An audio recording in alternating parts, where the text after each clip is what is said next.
Greetings exiles, I am Jay, and a few days ago I presented my starter build guide compilation to you, in which I compared 7 strong and budget starter builds. This was prior to the final patch notes. Today I was jumping around in my chair like a little child because I was so excited to see these 3.8 Blight League patch notes being revealed a few hours earlier than expected.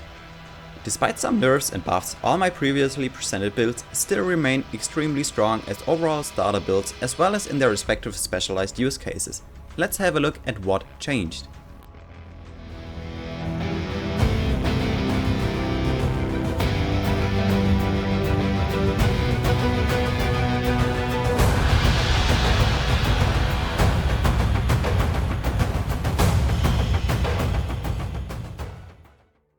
As a quick reminder, these are the categories I was ranking the builds in. For future leagues, I am planning a more precise ranking system, but for now I am going to use this version. Please keep in mind that we are comparing league starter builds.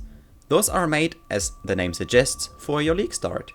If you already have your characters within the league and a bunch of currency, then most of these rankings aren't 100% true anymore, since you would equip different items. All separate build guide videos can be found in the video description, as well as the version of this video prior to patch notes. I highly recommend checking those out, but let's get into our new tight rank 6 builds. The Tornado Shot data received some ninja buffs, which are actually significant enough for me to increase its total ranking by 2 points. There will be a bug fix, making chain a lot stronger in map clearing if you have many projectiles, which we have. The new chain is now more smart, +1 to tier 16 clear speed for that one. The other buff is also not easy to identify as a straight buff if you are just reading the patch notes. It's that one. They are going to change monsters' accuracy to that point that having a mid investment into evasion means you evade a lot more attacks than before, making our build, especially when using low reef, more tanky. +1 toughness for that ninja buff. Talking about toughness, I also have to mention that Flesh and Stone got a little nerf, in which it only reduces damage from attacks, not all damage from monsters that are far away. Another slight change is that the +2 secondary projectile enchant is now gone. The max roll from Uberlap is now only +1. I found that this change, as well as the fork bug fix, is not enough to reduce the rating and upgradability in late game.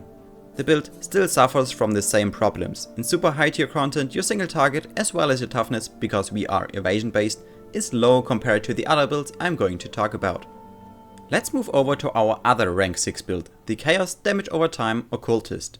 One thing before we talk about the changes to this build. This Occultist focuses around multiple sources of chaos damage over time, which makes the new global gem level modifiers found on the Cane of Unraveling as well as rare weapons highly impactful. The Flesh and Stone nerf I talked a minute ago also applied to this build. Another nerf to this build is that Contagion has its radius reduced by 4, which leads to a total radius loss of about 15 to 20%, -1 to tier 16 clear speed for that one. This nerf actually made me think about a different way to play that build, which would be how I played it when Bane was first released. I think it was in Synthesis League. If you feel like the nerfs I mentioned are too much for you, which they shouldn't, then you can actually completely remove the Contagion setup from your build. Instead, focus on Area of Effect on your Bane, use that to clear maps, and use your Essence Drain and Totems on bosses. In this case, the links for Essence Drain do not change. For Bane, change Control Destruction for increased Area of Effect for mapping and swap back to Control Destruction for bossing.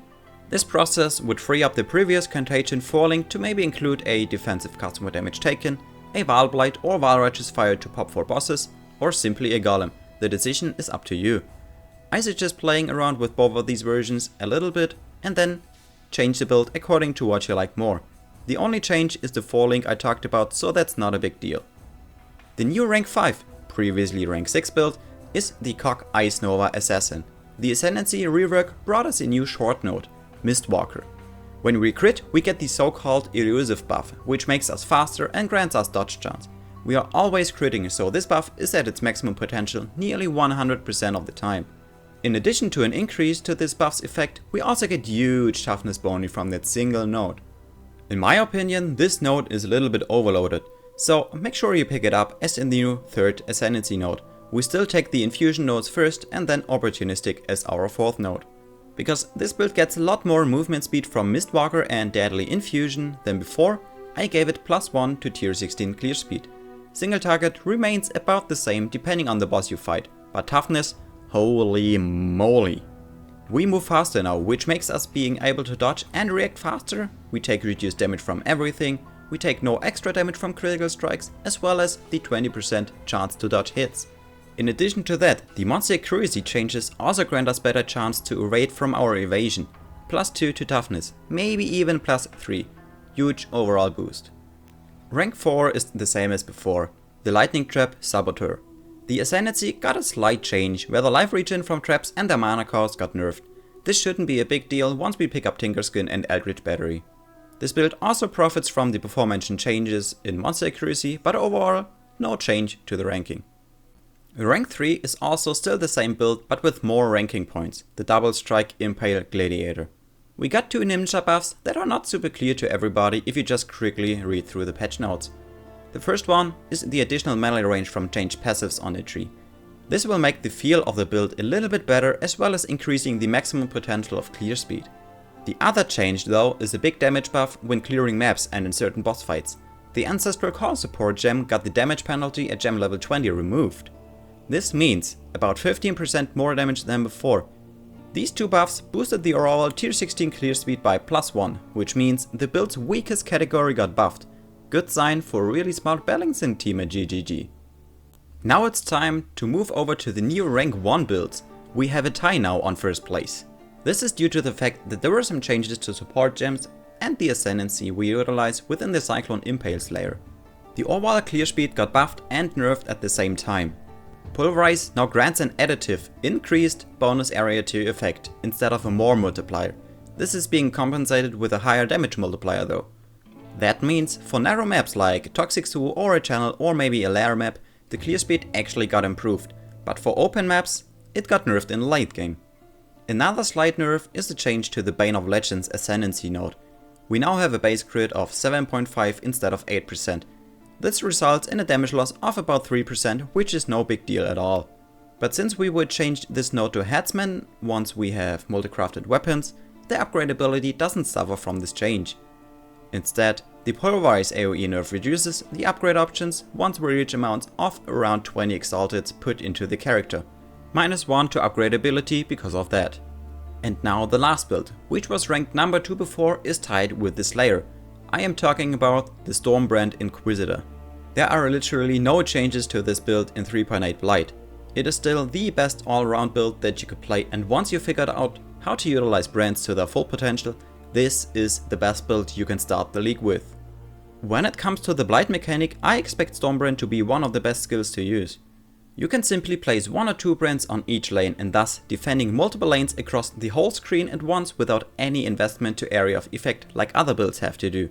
There also might be a super fun and OP build focusing around brands, but I do not want to spoil anything right now before I tested all the new interactions myself.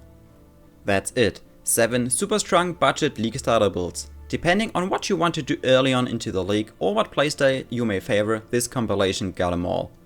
All guides for every build covered in this video, as well as the old version of this video, are in the video description.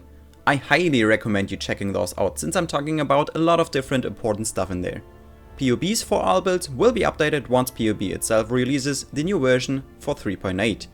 For leveling progression trees, simply select them down in the bottom left on the PoB. I am still leaning towards the Cyclone Impale Slayer because I want to offer Shaper, Uber Elder and other boss carries early on into the league, but my decision is not final yet. If you want to see what I ended up deciding to play, or if you have any questions concerning literally anything in PoE, come over and follow my Twitch channel at twitch.tv/play_like_j or comment down below.